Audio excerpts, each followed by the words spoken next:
Thanks, Julia. How's it going, everybody? All right. Are you ready for one of the greatest movies of all time? One of the most influential films of my career, Zapped.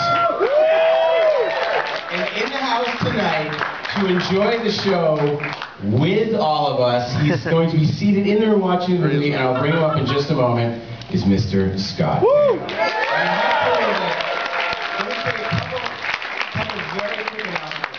And then right after, we will have a question and answer. So with Mr. Baio, which I'm so excited about. It's my first time meeting him. I'm a huge fan. I'm trying not to geek out too badly. I'm sure I will. So a couple of things that you should know about Zapped. How many people saw Carrie? Obviously, you know by now that Carrie completely stole everything from Zapped. The telekinesis, the whole ending of the prom. I think the filmmakers were pretty cool about it. They didn't sue Stephen King, which is very nice of them. Zapped is a very personal film for me. I first saw it when I was 10 years old, and my father took my brothers and I. My parents are actually here tonight, and they took us to see Zapped, so we can thank them. They brought us, and my father was so outraged that a movie theater would charge money for this that he went and yelled at the manager because my brothers and I loved it, and I'd never seen that happen before, and we were kind of embarrassed and in awe of it because we loved it, and because of that, we made my dad take us back to see it again and again and again to torture him, and eventually, of course, he got it and loved it, and so once again, tonight is sort of about me, wanting to show my father the error of his ways. This is a big weekend. First of all, how many people have never seen this film before? Don't be shy, put your hands up. All right, good. I am jealous of you. I'm jealous of you because you get to experience Zapped for the first time in this room with these people on the big screen with Scott Baio. So give yourselves a round of applause for that. And that's a big deal. Think about it. And a lot of people, how many people are here at the New Beverly for the first time? Anyone? If it's good, give a round of applause. Welcome the new people. We welcome them. There's kind of a thing here. There's, obviously showing retro films, there's a lot of, it's so easy. We could all play Mystery Science Theater and go, okay, look at the socks, look at this, look at that. But when you're watching an older movie, and you're making fun of it, you actually miss what's great about the film. There are so many great things in this movie, and if you just sit back, and there's things that because movies are dated, you always naturally look, it looks out of date, but there's actually a lot of really, really, really amazing stuff in this film. And one of the things that I love about this movie so much is that it's got a real sense of kind of fun that you don't see in movies anymore. The early 80s, where I grew up, I honestly, growing up in fucking freezing cold Boston, Massachusetts, I swear to God I thought my high school was going to be like this. I was severely misled, but you just felt like, wow, we're all going to get telekinetic powers. I mean, this is the only movie that actually shows what a teenager would do if they got telekinetic powers, which is use them to remove Heather Thomas's clothing. But I think that this film has such a sense of fun and real silliness, and it's not pretentious, and it's having a good time, and you can tell by watching it that they had a great time making it.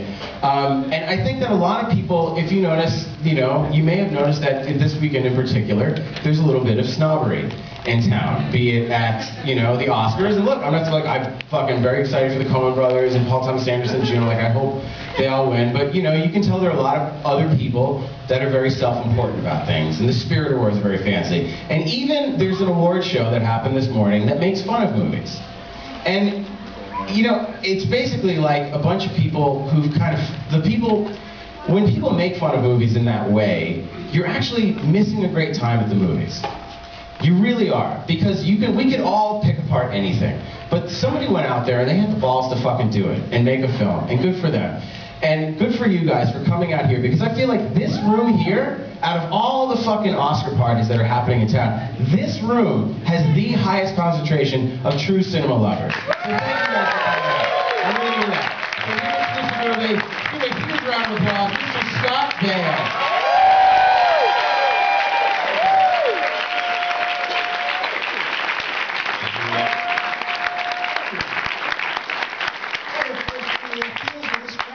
Originally released, my career would have taken a whole different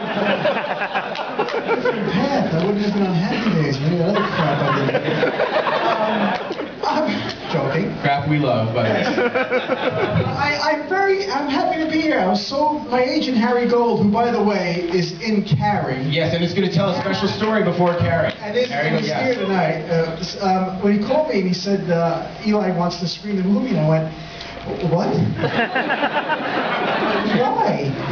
This is a huge fan of the movie. I was like, I don't know if I want to hang out with this guy. So I'm joking again, but I haven't seen the movie in about 20 years, so I'm actually more excited than you to see it. Wow. I don't know if that's possible. But it's interesting about this movie. I get more questions about this movie than almost anything I've ever done. And I don't know why.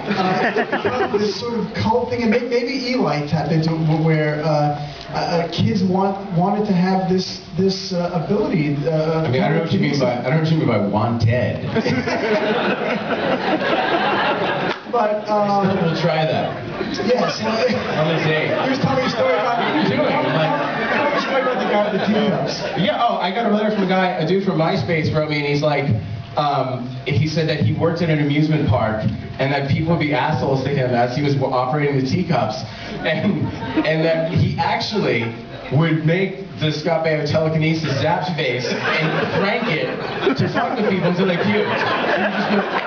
And he would try and pretend that he had telekinesis. Well, I got one story I'll tell you. I was a production assistant on the movie Quiz Show. And when I was Quiz Show, I was assistant to producer, and there were 13 producers. And I sat there behind the monitor one day, and they were all sitting around jerking each other off about how they're going to get the Oscar. And this is going to be an Oscar movie. And it was a great movie, and it was fun, blah, blah, blah. They were really concerned with that. And then someone was reading a review of this movie called In the Line of Fire. And it said an Apple Rose production. And this guy, one of the guys goes, it said produced by Jeff Apple. Who's Jeff Apple? And I was like, Jeffrey D. Apple, producer of Zapped. I'm like, what? I'm like, Robert J. Rosenthal, like, Zapped? I'm like, yeah, Scott Baio, Williams, Scatman Brothers, Felicia Actor, Robert Manning, Myra Small. I'm like, and they're like, what? And I'm like, executive producer Howard Schuster and Fran Schuster. And like, 3 people remember, like, we know Howard and Fran Schuster. And then someone goes, and then I remember there was like sort of a silence, and the producer, one of the main producers of the movie, turns to me and goes, you know, everybody likes Nicole Eggert, but I like the other girl. And someone goes, no. Wasn't that the best thing when they switched families? And they go, yeah, that was so funny, but I like the... And a discussion amongst the 13 producers sparked out, and then they go, someone goes, are you talking about Charles in Charge? And they all sang the theme. Everybody. All the producers of Quiz Show bust out Charles in Charge. And I was like, you motherfuckers pose like you're up here like, oh, look at us, we want our Oscar. But at the end of the day, you go home like the rest of us and you obsessively watch Charles in Charge. Yeah!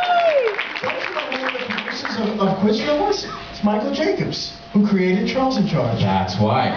Oddly, I can tell you for a fact, Michael Jacobs, he lived in California, we were shooting New York. I know for a fact Michael Jacobs was not there that day. Oh, okay. Because I remember the days that Michael Jacobs was there. Right. But all the other producers were absolutely obsessed with Charles in Charge. And then they all act like we want our... But they love it. So you had an effect on everybody. Well, thank you. But anyway, this thank you again for doing this. This movie was I did it in '81. It was one of the most fun things I've ever done, and everything that you see on the screen, it came from us just goofing off. Willie and I were pretty tight, and we were just young and having a good time. And I was telling Eli that and Willie will tell you this, as he and Scatman Crothers every day, you get open Scatman Crothers trailer door, and man, it was real cloudy, and these guys were so... Spaghetti trailer. It was Spaghetti trailer. Now, to make me think of this, Scatman Crothers is coming right off of The Shining. So you can imagine Scatman Crothers every day in the freezing cold with Kubrick going, good, do it again. Take 100. Jack Whitney, like doing hundreds and hundreds and hundreds and hundreds of takes in the middle of nowhere. So then he comes to Southern California, and it's Willie Ames and Scott Baio, and he's like, all right, now this is a fucking movie shoot. And one more thing, which you might not know about, which really sort of made my night. I was home with my wife and my kid, and I was watching The Family Guy, which is one of the funny shows on television. And they did a reference to me and Zapped 5 times in the same episode. I have made it!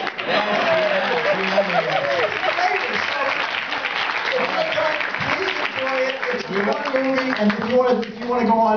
No, that's it. We will see you right after the show. We'll answer questions with everybody.